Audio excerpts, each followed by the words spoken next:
د پاکستان بدمعاشي پای نه لري. رڼا ثناءالله وایي پاکستان حق لري چې په افغانستان کې عملیات وکړي. د پاکستان د لومړي وزیر سیاسي سلاکار رڼا ثناءالله ویلي چې دغه هیواد په افغانستان کې د عملیاتو ترسره کولو حق لري. رڼا ثناءالله له پاکستاني ټلویزیون سما سره په خبرو کې ویلي چې هیواد یې په افغانستان کې د تحریک طالبان پاکستان پر ضد د عملیاتو حق لري. نوموړي دغه څرګندونې په داسې حال کې کړي دي چې څه وخت وړاندې پاکستان د پکتیکا په برمل ولسوالۍ کې هوایي بریدونه وکړل چې د ښځو او ماشومانو په ګډون پکې نږدې 46 کسان شهیدان شول.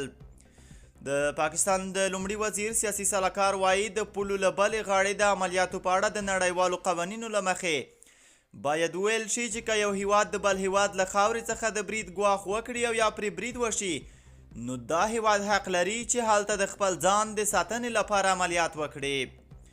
یاد دې وي چې تر دې وړاندې د پاکستان لومړي وزیر شهباز شریف د پکتیکا ولایت په برمل ولسوالۍ کې د دغه هیواد د پوځ هوایي بریدونه د پاکستاني طالبانو د غاښ ماتونکي ځواب په توګه بللي وو.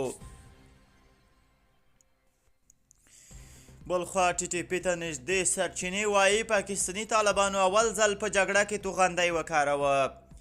د تحریک طالبان پاکستان ته نږدې سرچینو افغانستان انټرنیشنل ته ویل د دې ډلې د حافظ ګل بهادر ګروپ وسلوالو اول ځل د شمالي وزیرستان په میرلي کې د پاکستاني پوځیانو اډه پر یوه میزایل په نښه کړې ده.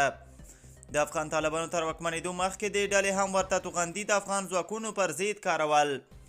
له شمالي وزیرستان سرچینو نن یکشنبه د مرغومې 15 وویل چې یوه اونۍ وړاندې د توغندی میرلي کې ده پاکستاني پوځیانو پر اډه په برید کې ازمایل شوی او نتیجه یې هم ښه ده.